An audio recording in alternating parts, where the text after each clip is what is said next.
Bring in CTV political commentator Scott Reid with more. And Scott, you know there's a lot at stake here for Mark Carney, especially given the current political climate. Yeah, and you really put your finger on it, I think, in the intro when you talked about the potential drift for the economy. That has got to be the #1 preoccupation because it brings together the two fundamental issues facing the government: Donald Trump and trade, and overall economic well-being. And no government, no new government in particular, wants to deal with the threat of a recession and the unpredictability, the unreliability, the incoherence of Donald Trump makes it that much more difficult to manage and to plan. So you put all these things together, we have looming challenges, looming economic challenges, but most of the solutions are long-term. Build new trade relationships, create energy infrastructure that gives us more options. Those things are measured in years, not months, not weeks, not days.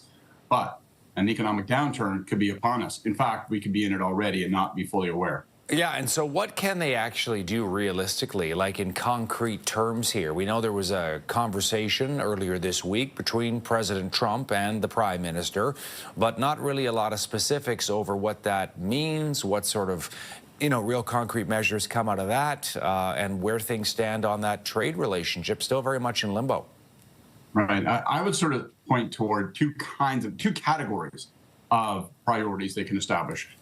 First is take control of the agenda. We have the fall session in a couple of weeks. Carney will be back in the House of Commons, his government behind him, the opposition leader, newly returned to Parliament across the aisle from him. He's going to be held to a standard of accountability that hasn't really encountered since he became Prime Minister. So how do they take control of the agenda, bring in the budget, make announcements, start moving on things like housing and infrastructure where you can put shovels in the ground, you can build things, you can employ people, and you can demonstrate that you're taking action.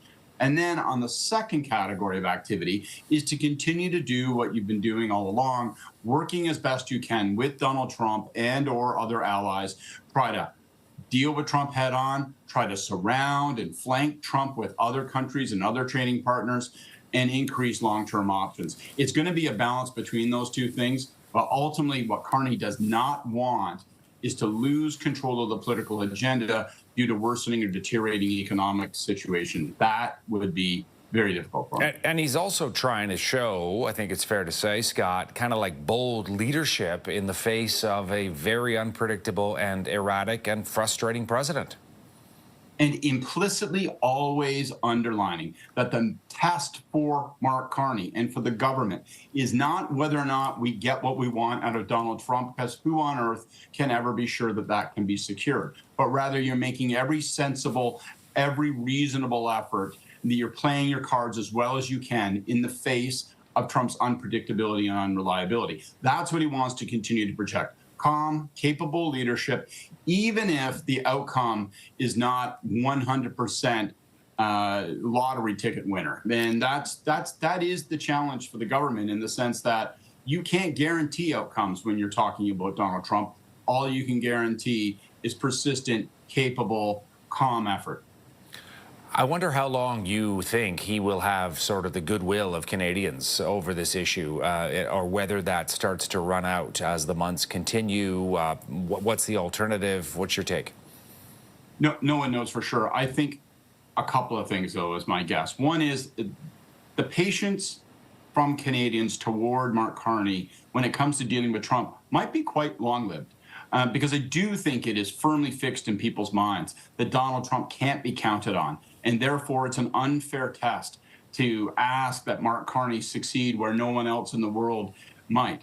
But there is another layer of leadership that he has to be concerned about, and that is not appearing to be so preoccupied with Donald Trump geopolitical matters, dealing with Starmer and Macron and international leaders, that he appears to be losing touch with bread and butter economic issues. Will we see inflation increase? Will we see growth stall? Will we see jobs begin to shed? The Prime Minister must demonstrate that he's on top of those issues, not just engaging with Donald Trump. If he fails on those fronts, that's the space that Pierre Poilievre could renew himself and occupy to the Prime Minister's disadvantage. CTV News political commentator Scott Reid with his take. Good to see you, Scott. Thank you for this. Thanks, Todd. Have a great day.